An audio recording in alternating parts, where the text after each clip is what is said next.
The sky above the alien city was covered with gray smoke. The air smelled like dust and old oil.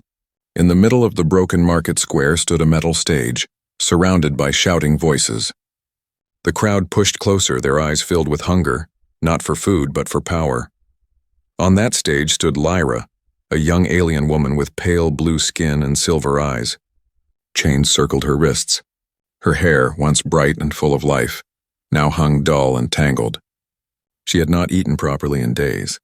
Her heart felt like a stone.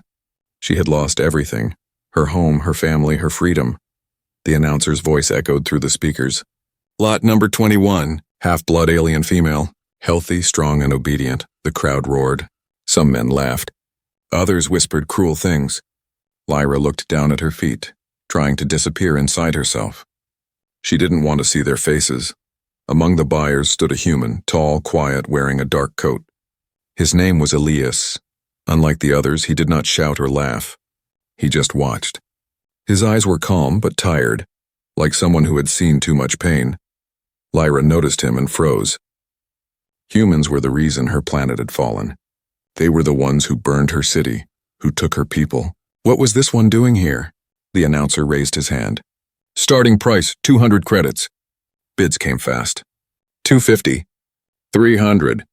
350. Lyra's stomach twisted. Each number felt like a knife, then silence. The crowd turned as the human spoke, his voice low. 500, people gasped. That was far too much for someone like her. The announcer blinked, surprised but pleased. Sold, to the human. The metal hammer struck. The sound echoed like a final heartbeat. Lyra felt her knees weaken. She wanted to scream. Sold to a human, the enemy. Her life was over. 2 guards pushed her off the stage and into a small transport. The human followed quietly. Inside it was cold. The walls shook as the ship lifted into the gray sky. Lyra sat in a corner, her wrists still chained. She waited for him to speak, to command her, to show his true nature. But Elias said nothing. He sat across from her, watching the window as stars began to appear. After a long time, he reached into his coat and pulled out a small package. Without a word, he placed it beside her. She looked at it suspiciously. What is that? Food, he said simply. Lyra didn't move. Poison? She whispered. He shook his head. No poison, just bread. She stared at him for a moment, then at the bread. Hunger burned inside her, but pride held her back. Still, her hands trembled as she finally took a bite. It was soft and warm. Her throat ached as she swallowed. The human turned his eyes back to the window. He didn't smile, didn't speak again. Hours passed. The ship drifted through space. Lyra's fear began to mix with confusion. Why wasn't he cruel? Why wasn't he laughing like the others? Finally, she asked, Where are you taking me? To my home, he replied. Why? He didn't answer. His face stayed calm, unreadable. Lyra leaned against the cold wall, her heart pounding. The silence between them felt heavy. She remembered her mother's voice long ago warning her about humans raw that they only destroy. Yet the man in front of her had done nothing to hurt her. He even gave her food, but she couldn't trust him. Not yet. As the ship landed, the doors opened to reveal a quiet world, a small moon with silver grass and soft wind. A simple wooden house stood near a glowing lake. No guards, no slaves. Just peace. Elias stepped out first, then turned to her. Come, he said. She hesitated. If I refuse? He looked at her. Then you stay here. I won't force you. She stared at him, confused again. You bought me. I bought your freedom, he said softly, then walked toward the house. Lyra stood there, frozen. She didn't understand. No one had ever bought freedom before. For the first time in years, she felt something strange, a small spark deep inside her chest. Hope. As the night wind brushed her face, she followed him slowly toward the light of the house. She didn't know if this man was kind or just pretending. But one thing was certain. Her life was about to change forever. Lyra stepped out of the transport and looked around. The air was fresh and cool. The sky above the small moon shimmered with faint silver lights. Everything was quiet, too quiet for her heart to rest. She had expected cages, guards, orders, but there was only the sound of wind moving through the grass. The house ahead looked old but cared for. Wooden walls, a small porch, a glowing lamp inside. Elias opened the door and waited for her to come in. She didn't move. Her bare feet pressed into the cold soil. He didn't drag her. He didn't threaten her. He just waited. After a long moment, she walked forward slowly. Inside, the air smelled like warm metal and herbs. Machines hummed softly in the corner, mixing with the faint sound of a crackling heater. On the table lay clean tools, books, and a few strange human things she didn't understand. Elias set down his coat and turned to her. "You can rest here," he said. "The door isn't locked." Lyra's eyes narrowed. "Why would you not lock it?" "Because you're not a prisoner," he replied simply. She didn't believe him. Words like that were easy to say. She had heard them before. Every master said kind things at first until the first mistake came.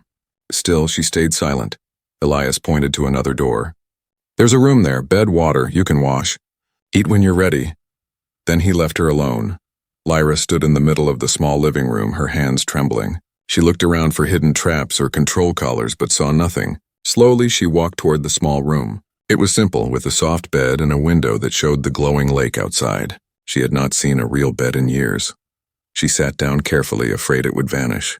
Her body shook as she touched the blanket. It was clean and smelled of sunlight. She closed her eyes for a second and almost forgot where she was. Then she remembered she was still property, a purchased thing. Later, she heard the sound of plates from the kitchen. Her stomach growled again. She wanted to ignore it, but hunger was stronger than pride. She stepped out quietly and saw Elias placing food on the table. Steam rose from a bowl of soup. He didn't look at her, didn't say a word. He just nodded toward the seat across from him. She sat down slowly, watching his every move. Elias finally spoke. "You don't have to serve me. I don't want that." "Just live," Lyra frowned. "Live? What does that mean when you own me?" He looked up then, his eyes calm but tired. "I don't own anyone. The papers say marriage, but that was just to protect you. No one can take you now." She blinked, confused. "Protect me from who?" He said nothing. His eyes went distant for a moment, as if remembering something painful. Then he looked down at his food again. Lyra didn't know what to feel. She wanted to be angry, but the warmth of the room, the quiet, and his silence made that hard. Every act of kindness from him only made her heart more unsure. When the meal ended, Elias cleaned the table and said softly, "You should rest. I'll be outside fixing the generator." She didn't thank him. She didn't know how. No one had ever treated her like this. Later that night, she couldn't sleep. Through the window, she saw him outside, repairing wires under the moonlight.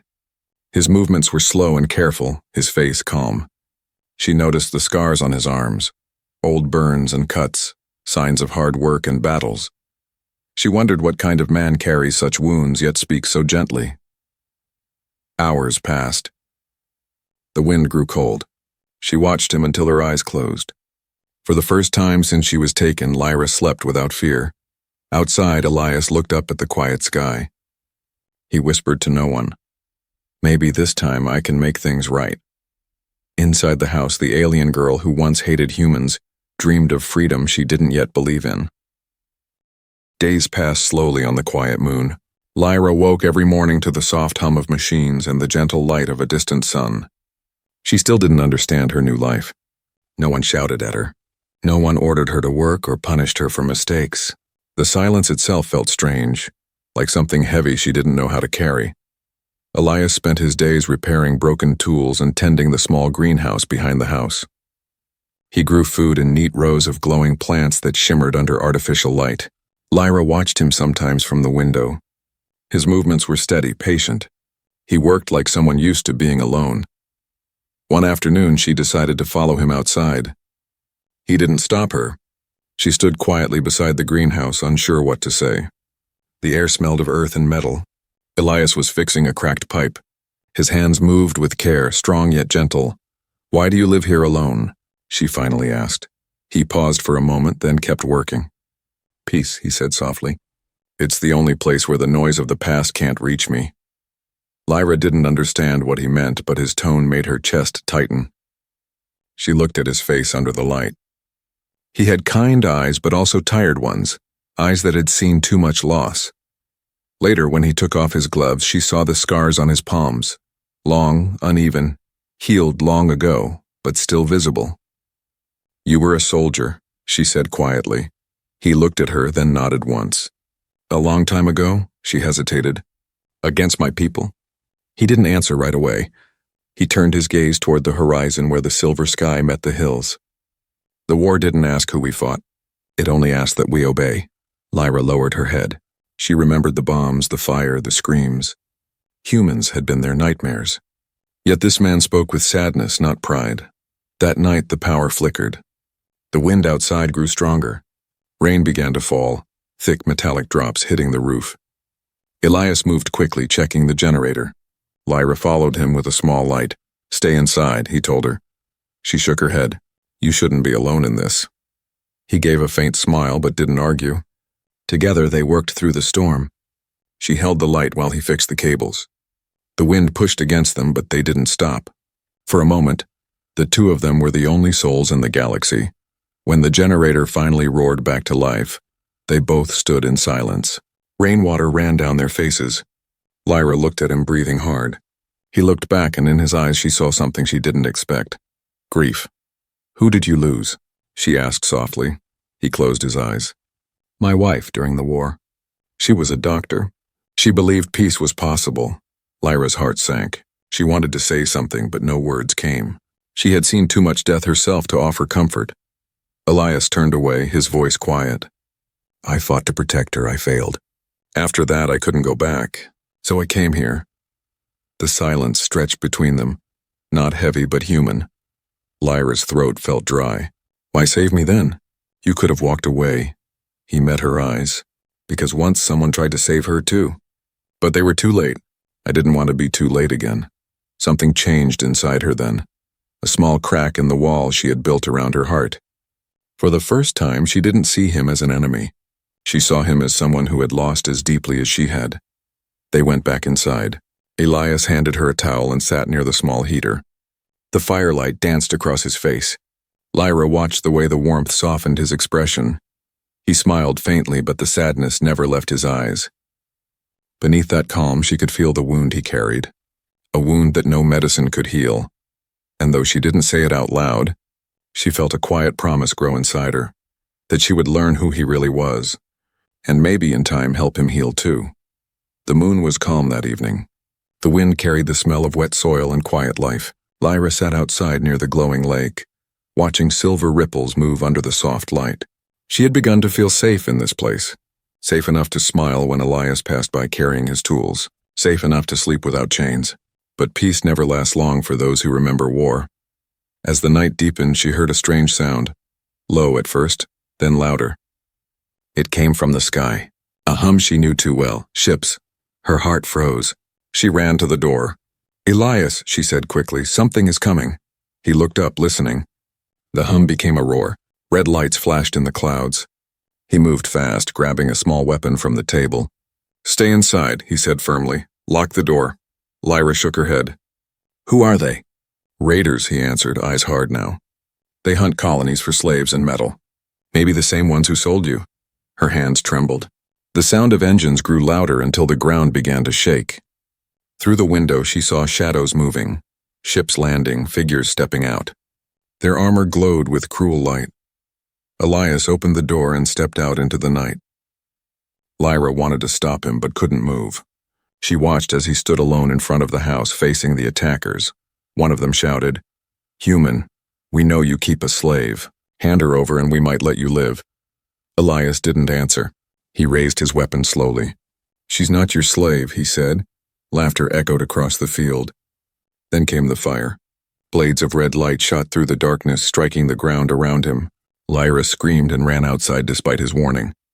Smoke filled the air. The house behind her caught fire. Elias fought with steady hands. Every shot he took found its mark. But there were too many. Lyra saw one raider creeping behind him. Without thinking, she grabbed a fallen metal rod and struck the attacker from behind. The sound rang through the smoke. Her arms shook, but she didn't stop. Elias turned and saw her. For a second, surprise crossed his face, then pride. Get back, he said, but she stood beside him. We fight together, she said. The sky burned. Fire and light danced across the colony as machines exploded. The ground shook again. Elias reloaded while Lyra helped the wounded colonists escape. She saw fear in their eyes, fear of her and under, but she kept going. She was no longer the girl in chains. Hours passed like minutes. When the last ship fled into the sky, silence returned. The wind carried smoke and ashes. The house was half burned, but still standing. Elias leaned on his weapon, breathing hard. Lyra ran to him, her chest tight with worry. "You're hurt," she said. He shook his head. "Not badly. You?" She looked down at her burned arm, but smiled faintly. "Still alive." For a long moment, neither spoke. The flames behind them crackled, lighting the dark sky. Lyra looked at him, this quiet human who had stood against a small army for her. The same man she had once called an enemy. She felt something change inside her, something powerful and new. It wasn't just gratitude. It was trust. It was belief. Elias finally said, "You saved lives tonight." She met his gaze. "You saved mine first." He looked away toward the stars. "Maybe we both saved each other." Lyra followed his eyes. Above them, the sky glowed red where the raiders had fled. The battle was over, but she knew this peace would not last. More would come. Yet for now, standing beside him under the broken night, she felt no fear. For the first time, she wanted to stay, not because she had nowhere else to go, but because this place, this man, had become her home. The fire had faded, but its memory stayed. Smoke still hung over the colony like a quiet ghost. The ground was black and broken, yet life still moved beneath the ashes. Lyra stood near what was left of the garden, staring at the ruins of the house. The air smelled of burned wood and wet soil. Her body ached, but it was not the wounds that hurt most. It was the question that had grown inside her. Why had Elias really bought her? He was inside, fixing what he could, his hand steady as always. She walked in and stood by the door. He looked up for a moment, then went back to his work. "You should rest," he said softly. "I need answers," she replied. He didn't turn around. "About what?" "About me," she said, her voice shaking. "Why did you pay for me at the auction? Why pretend it was a marriage? Why risk your life for a stranger?" Elias stopped working. The silence stretched between them. The only sound was the crackling of the small heater. Finally he spoke. "If I didn't buy you, someone else would have. Someone worse," she frowned. "You could have just walked away." "I couldn't," he said quietly. "You were marked. That mark on your arm meant they planned to sell you to the mines. I've seen what happens there. No one comes back." Lyra looked down at the faint scar on her arm. She remembered the metal brand, the heat, the pain. Her throat tightened. He continued. "The only way to remove that mark was through ownership papers. I bought you under my name to erase your record. The fake marriage papers were part of that process. It was the only way to protect you legally. No one can take you now." She stared at him, trying to understand. "So you lied to save me." Elias finally turned to face her. His eyes were calm, filled with something she hadn't seen before, guilt. "I did what I had to do. I didn't want to scare you with the truth." Lyra's heart felt heavy. She had hated him for days, believing he was her master, yet all along he had been her shield. She took a slow breath. "Why me? You didn't even know me." He looked down at his scarred hands. "Because once I saw another girl like you. During the war, she was just a child. She tried to protect her mother and was taken. I couldn't save her. I saw her face again that day at the auction, but this time I didn't walk away." Lyra felt her eyes sting. She remembered her own mother's face disappearing in the smoke of war. For a long moment, neither spoke. The silence between them was no longer cold. It was full of understanding. He broke it softly. "You don't owe me anything, Lyra. You're free to go wherever you want." She shook her head. "I have nowhere to go, and even if I did, I wouldn't leave." Elias blinked, surprised. "I stayed here because I thought I was trapped," she said. "But now I know I'm free, and I still choose to stay." He didn't answer. He only smiled faintly, a tired smile that carried more peace than words. That night the moon rose over the quiet colony. The fire had left scars on the land, but new light shimmered on the lake. Lyra stood outside, watching her reflection move in the water. For the first time, she saw not a slave or a prisoner, but a survivor. Inside, Elias worked quietly at his desk, writing something in a small notebook. His hands no longer trembled. Two souls, once broken by war and loss, had found something unexpected in each other. Not ownership, not duty, but something deeper, trust. And as the night grew still, Lyra whispered softly to the wind, "Maybe the stars didn't sell me that day. Maybe they gave me a chance." Days turned into weeks. The moon colony slowly began to heal. Burned soil grew green again and the air filled with the sound of rebuilding. The people who once looked at Lyra with suspicion now nodded when she passed. They had seen her fight beside Elias standing in the flames when everyone else had run. She had earned their respect, though she never asked for it. Every morning she worked in the greenhouse, her hands learning the rhythm of planting and repairing. She laughed quietly sometimes, surprising even herself. The house that once smelled of ashes now smelled of bread, herbs, and life. Elias was always busy but calmer now. He would often glance at Lyra as she worked, a soft pride in his eyes. He didn't speak much, but his silence was no longer heavy. It was peaceful. One evening, when the sun dipped below the silver hills, they sat by the lake together. The water reflected the soft glow of distant stars. Lyra touched the surface with her fingers, watching ripples spread. "Do you miss your world?" Elias asked quietly. She nodded. "Sometimes. But I think what I miss more is who I was before the war." He understood that too well. "War changes everything," he said. "It takes the best parts of us and hides them away." She looked at him. "Then maybe it's time we find them again." For a moment, neither spoke. The wind moved gently through the grass. It felt like the world was listening. Later that night, the power lines flickered again. Lyra hurried to help him fix them. They worked side by side, light from the tools shining on their faces. When she reached to hand him a wrench, their hands touched. Neither moved for a second. The air between them felt warm, alive. He looked at her, eyes soft but full of memories. "You're not the same girl I met at that auction," he said. She smiled faintly. "And you're not the same man who bought me."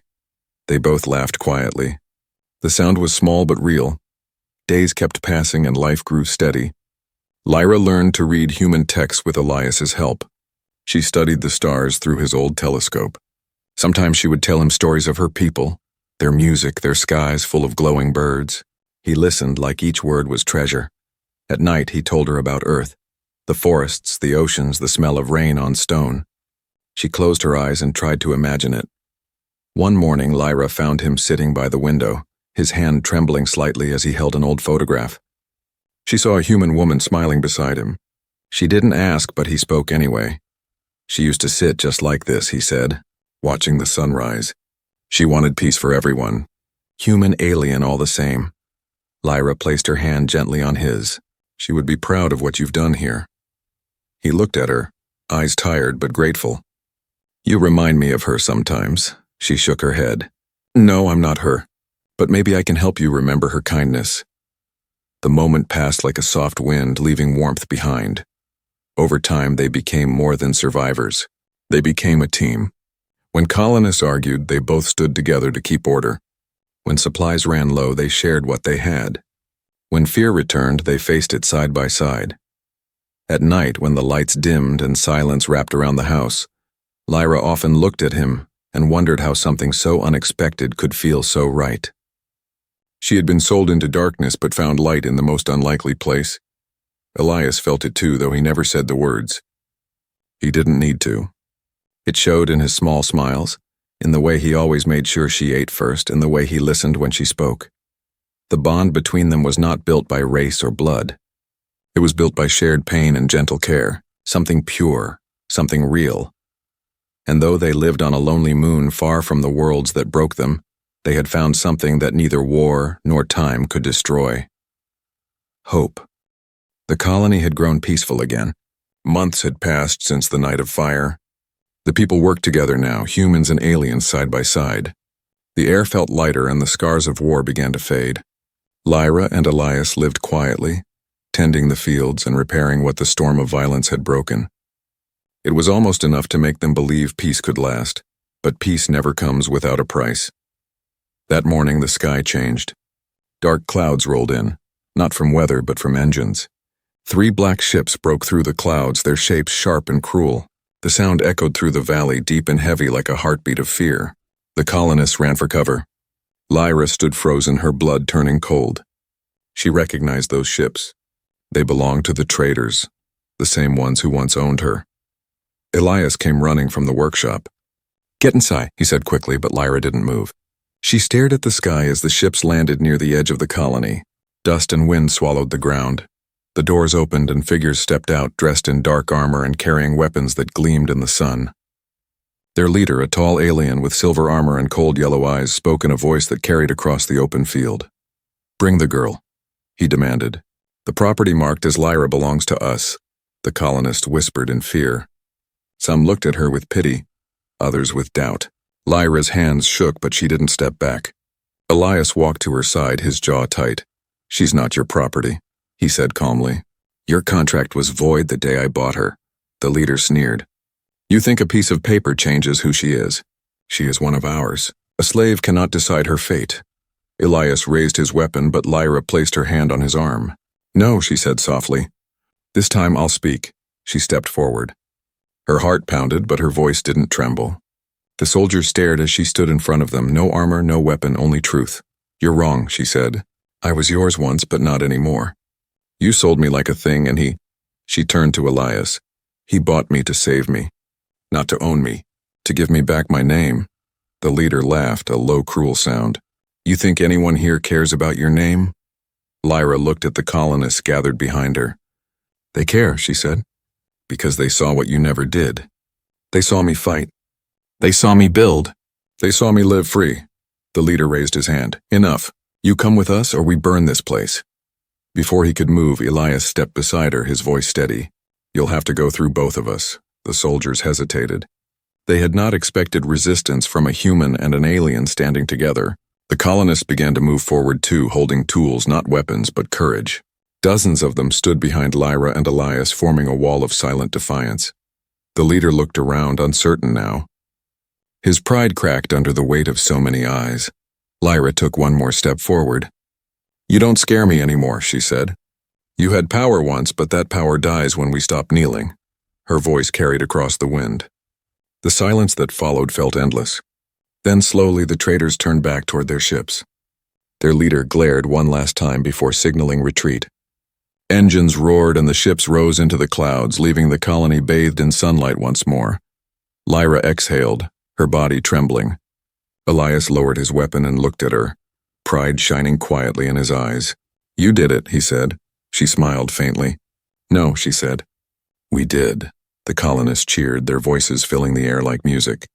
For the first time in her life, Lyra didn't feel like property or pity. She felt seen. She felt human. As the sun set behind the hills, Elias stood beside her by the lake. The wind moved gently across the water.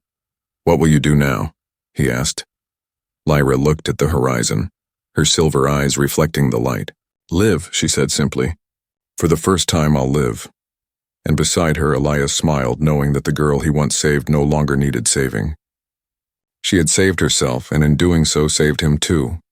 The stars above shone brighter that night, as if the universe itself had witnessed their story and whispered quietly, "Freedom has finally found its home."